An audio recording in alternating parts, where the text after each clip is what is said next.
So my name is the Reverend Dr. Micheal William Droege. I'm the pastor at Wilson Memorial Church, have been working here at Wilson since 2011, and yeah, that's me. I grew up in St. Louis, Missouri. So born in 1972 and lived there until I turned 18 and when I moved away to Chicago.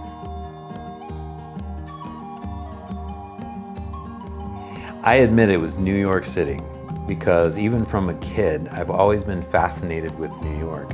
And when I was actually in my undergraduate, I took a spring break trip to New York City and absolutely fell in love. It was like the culmination of a dream, and decided that I wanted to live here in New York City and aimed for New York and landed in New Jersey.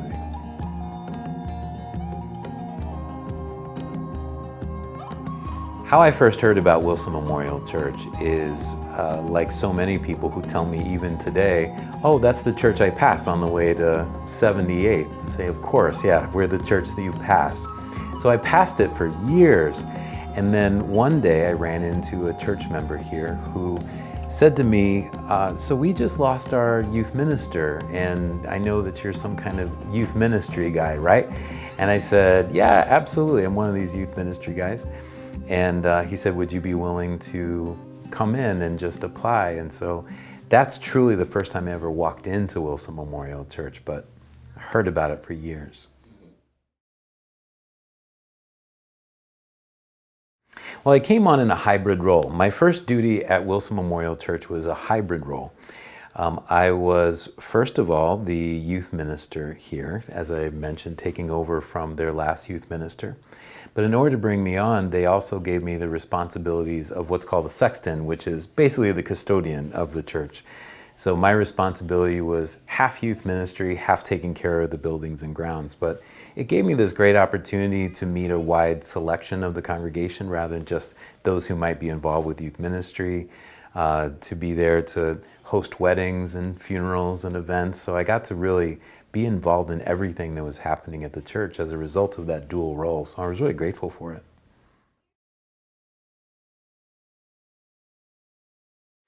So the process of going from youth director to senior pastor was basically because I was under the ministry of Reverend Barbara Peters when I first began. And so ultimately I was a youth minister under her. And then over the course of being here for a few years, I got promoted, I guess you could say, to associate pastor, which also gave me a little bit of a wider experience around the congregation and to be able to stretch some ministry muscles in a little different way. I became the associate with the understanding that Barbara was going to be retiring, at least within the short amount of time that I was the associate.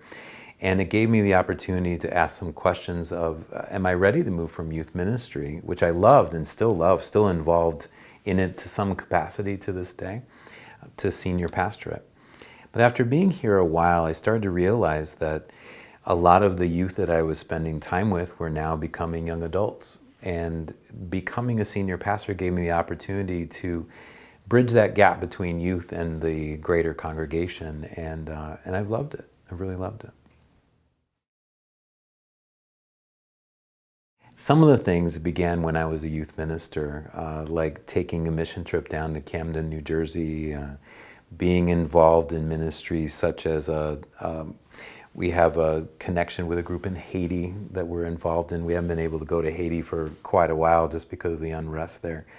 But trying to get our people out into the world to really experience and to learn was one of the things that I was highly committed to as a youth minister, and that commitment has continued even to this day. When I became the senior minister, there was a number of things that began.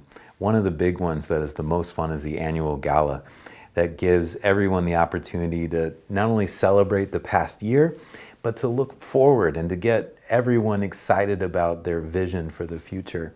And plus, just to get dressed up and have a great time. So that's been something that they look forward to. We've also started an annual Halloween event that is in our enchanted forest. We have property in the back. And every year, congregants get dressed up in whatever the theme character is, and children from the community come with their parents and walk through the trail. We have this kindness trail that's in the back. And basically trick or treat with characters that are back there. And that's been just a ton of fun.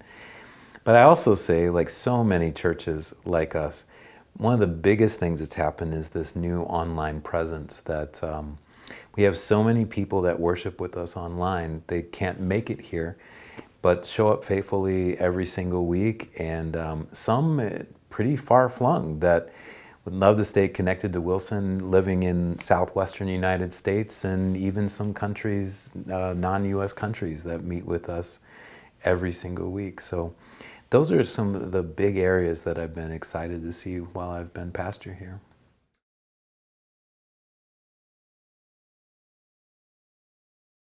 Yeah, so the kindness trail, I will take a little bit of credit for the kindness trail. I live on the property, and one of the things that I loved when I lived on the property as I raised my children here was there's all of this woods in the back, and my kids loved playing in the woods, and they would go and they would disappear for hours. But I also always knew that they were safe because it was this woods that were surrounded by houses, so they weren't going to get lost in the woods, but they could have fun. And I often thought as I was in these woods, I would love to see this as something that our community could really enjoy, and not just my kids running wild in the woods. So we had a Boy Scout that wanted to do an Eagle project and sat with me and said, well, what'd be an Eagle project that you'd be excited about? And I said, I would love to see a trail blazed in our back forest. And he was enthusiastic about blazing this trail. It wasn't called the Kindness Trail then. That was just the Boy Scouts created this lovely trail. Then the Girl Scouts came in and said, I think we can give it a little bit more spirit. And then they created the Kindness Trail. They added some seating and some signage and some spaces where they could be. And I enjoyed the fact that it was this collaboration between the church, the Boy Scouts, and the Girl Scouts all brought what they wanted to the table, and created the Kindness Trail that we have to this day. And each year there's an organization that wants to add something new to it. And so it continues to be, in a sense, a living document out there.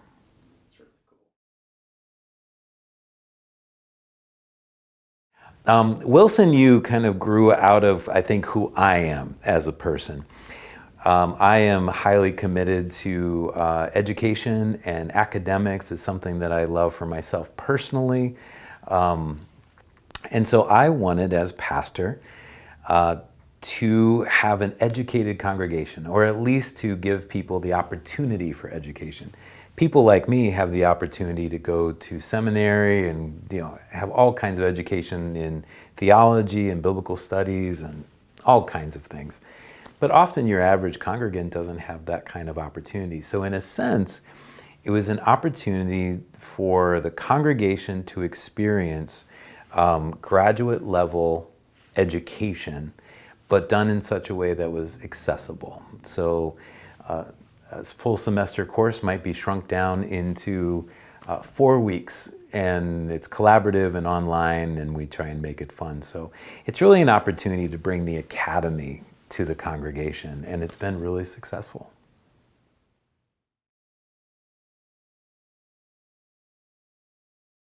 Where did I find my love for research, and how do I incorporate it in Sunday services? I will admit it's because I'm curious. I've always been a very curious person. And so when I am given a bit of information, I want to know what's underneath of that. What are the streams that brought that little bit of information together? And what are some of the factors that we could pull in to give us a greater understanding of something that we might hold? And certainly religious life is one of those things. Often we are passed religious ideas down from generation to generation, but don't necessarily understand where they came from, or how culture shapes them, or how my experience shapes them, or things like the COVID-19 pandemic might shape our theology or belief or ideas or how we practice life together. And so being involved in research was just a way for me, first of all, to satisfy my own curiosity. But then when I realized that It has such a great effect on who we are as people and how we practice ministry. I do fold it in that almost every one of my sermons and the initiatives that we practice are all research-based. Before we make any kind of decision, I often invite our board to go do some research, ask some questions, find out what's going on. Rather than create a knee-jerk reaction to a crisis, let's really find out what's happening so that the church can position itself in such a way to meet the actual need. And so far it's been incredibly effective because this church has been able to navigate some extraordinary storms in the last, I would say, the last 10 years. And I think it's because this church takes the time, considers, asks good questions, and allows their decision-making to flow from those questions. But I love the prayer time that we have in the middle. So we have this tradition that we call it the prayers of the people. And it usually is somewhere in the midst. And it's an opportunity for people, and it becomes very casual no matter how formal our service is. It's this casual moment in the service where people raise their hand and just share things going on in their lives. And they receive an affirmation from the rest of the congregation, whether it's in the form of, if somebody has asked, if there's a need, somebody is ill or somebody's in crisis, the congregation affirms it by simply saying, hear our prayer. And if there is something to celebrate, a birthday, a birth, a new job, something like that, the entire congregation affirms it with, we are grateful. And so it's an opportunity for people to come into the congregation and, one, know that they were heard and know that they're not alone. Not just in the sense of I'm praying to God about these things, but to know that they shared it with this large group of people, and the large group of people stopped in that moment to listen and to affirm what's going on in your life. I think it's powerful. So the most challenging time period for me while serving as a pastor is actually something very personal. It is, I think most people would assume I would say something like the COVID-19 pandemic, which of course was challenging. But at the end of COVID-19 pandemic, we discovered my wife had ovarian cancer and passed within a couple of months. For me, the large questions about staying in ministry or finding my spirit in it, finding some traction in it, it felt almost impossible. But what I will say carried me through it is not any of my own personal strength or even my own theology or my own faith. I'm not going to hang my hat on any of that. It was the love of this congregation. You know, they surrounded me in a time where I didn't have the strength to stand on my own. And in that sense, they started pouring back into me after years of pouring into them. So it was an incredibly challenging time, but it was also one where I felt so well held and supported and loved. And so I will also look at it as one of the more important times of my time here.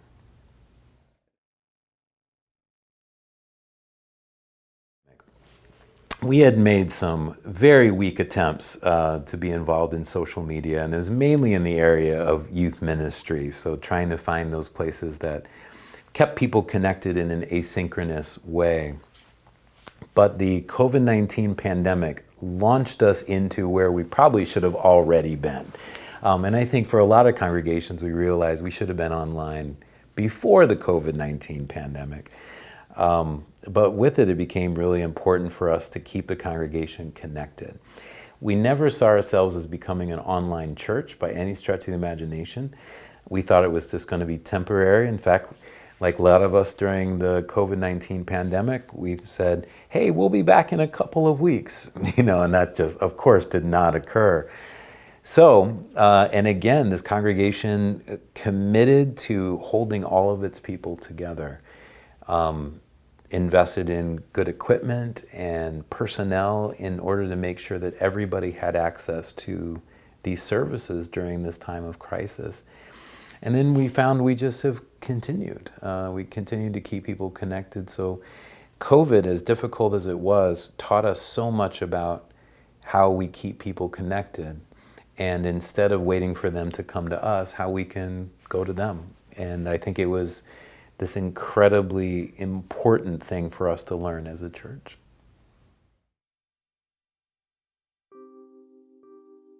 At first, messy, for sure. None of us knew what the COVID-19 pandemic was or what we should expect or the effects that it was having on people. But we learned to do a lot of things to just make sure we stayed connected. We did a whole lot of drive-by birthdays, and I would bring a chair to the lawn of particularly some of our senior citizens, and I'd sit in the front yard and they would sit right inside their door, and then we would visit. And that became something that not just me, but we would all do that. We started a ministry based on need that we still practice to this day, called the Blue Bin, for people that have lost their jobs. They weren't working, and so they were trying to support their families. That congregants would just fill this blue plastic Rubbermaid bin that we had outside, and they would just fill it with food, and then we would deliver that food to families that truly had no resources, nothing to fall back on in those times. We would create opportunities every single week, and this is one of the sadder moments of the week, but became really important. We would ring our bell for everyone that was lost in Somerset County and then New Jersey. We would ring the bell for every loss that we had during that week. And anybody who wanted to come would drive into the parking lot and would just stand there and listen to the bells tolling.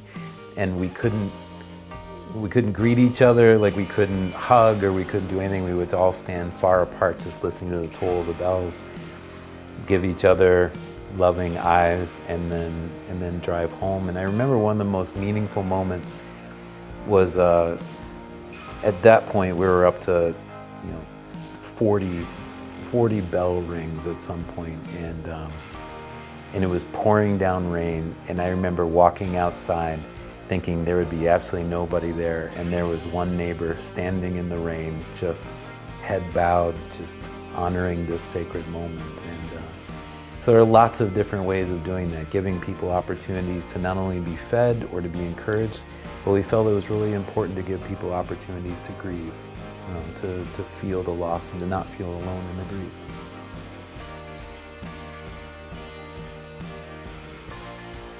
Wilson emerged, I would say Wilson emerged with some bruises, limping along a bit, as all of us were after the COVID-19 pandemic.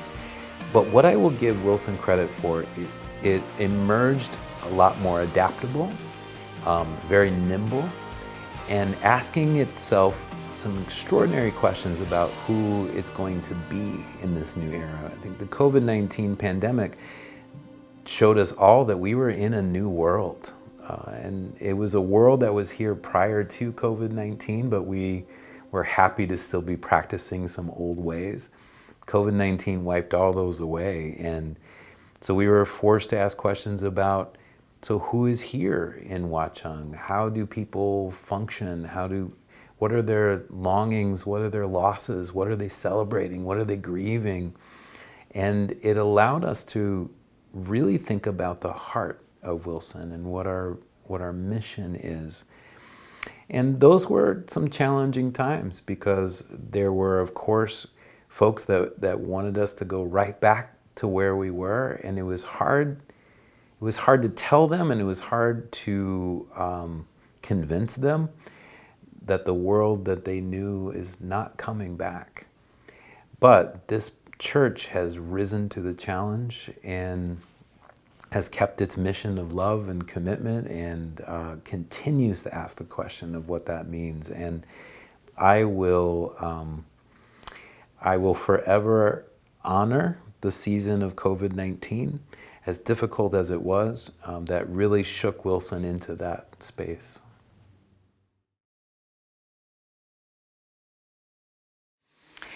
Watchung has become more diverse, for sure, and there are younger people. There are different groups of people ethnically that are here that weren't here when I first came. Watchung is certainly starting to make its changes, and that's the same as Wilson has also come with some trials, some tension between the old Watchung and the emerging Watchung. So there has been some significant changes, but the thing that I will note about Watchung is that as much as it's changed, there's this incredible commitment to its core about being a community and being a neighborhood where you can raise your kids and get them involved in sports and have parties on your block, and all the things that people in the past remember are still here. So it's one of those, as much as things change, there are some things that just stay the same. That is going to be up to them.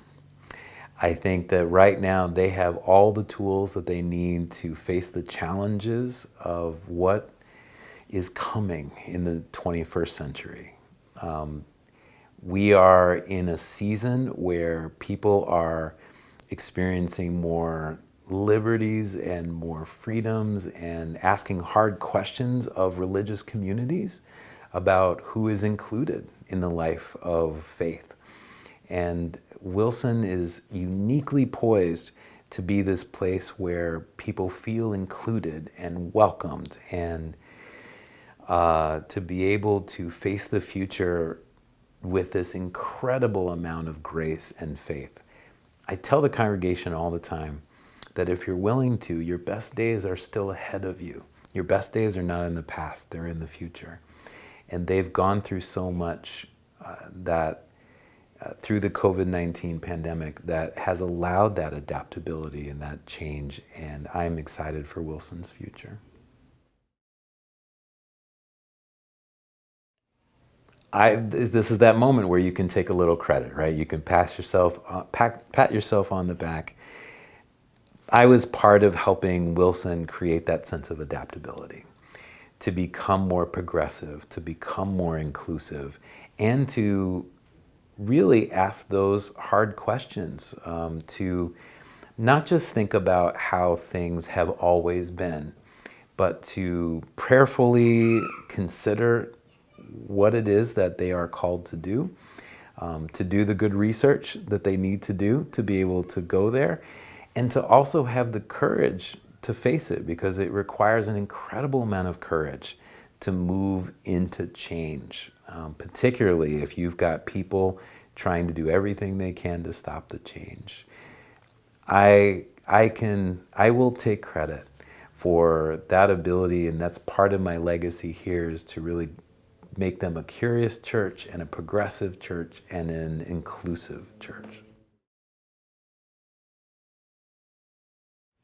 I hope that my legacy here at Wilson is that they can look back and always know that they were loved.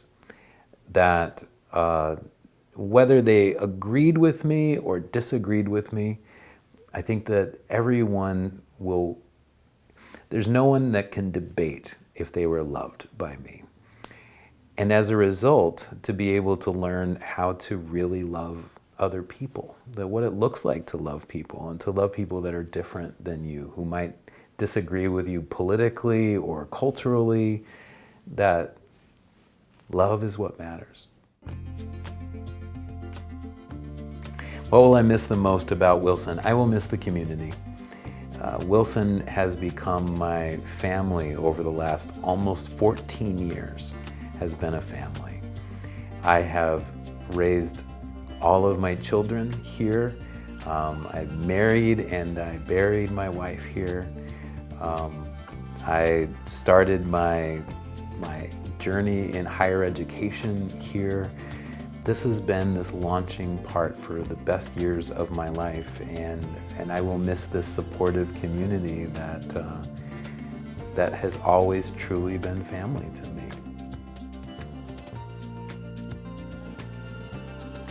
What are my future plans after my time at Wilson Memorial Church? I am moving to New Haven, Connecticut, where I've taken a position at Yale Divinity School, and I'm very excited about that.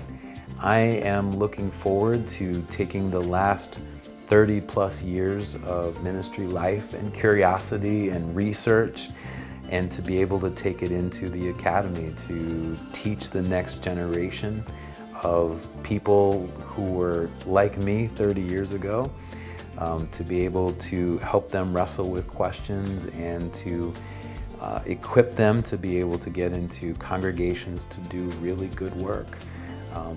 And that means I get to spend my life doing some good research and doing writing and doing teaching, and I'm very much looking forward to that next chapter of my life. I think the only thing I will say is that it has truly been one of the great honors of my life to serve at Wilson Memorial Church. I came to Wilson at a place where I was questioning my own life and ministry and who I was going to be, and raising 3 boys on my own and just trying to navigate life. And this was a place that received me, that allowed me to be creative and to invite everything from doing these mission trips to inviting a bunch of rock bands to come on a Saturday night to fill the church basement and bring chaos, and then everybody supported, to every single thing that I ever wanted to do. There was an incredible amount of support, and that is such a rare thing to have in a church. And so, I will forever be grateful to this congregation for allowing that.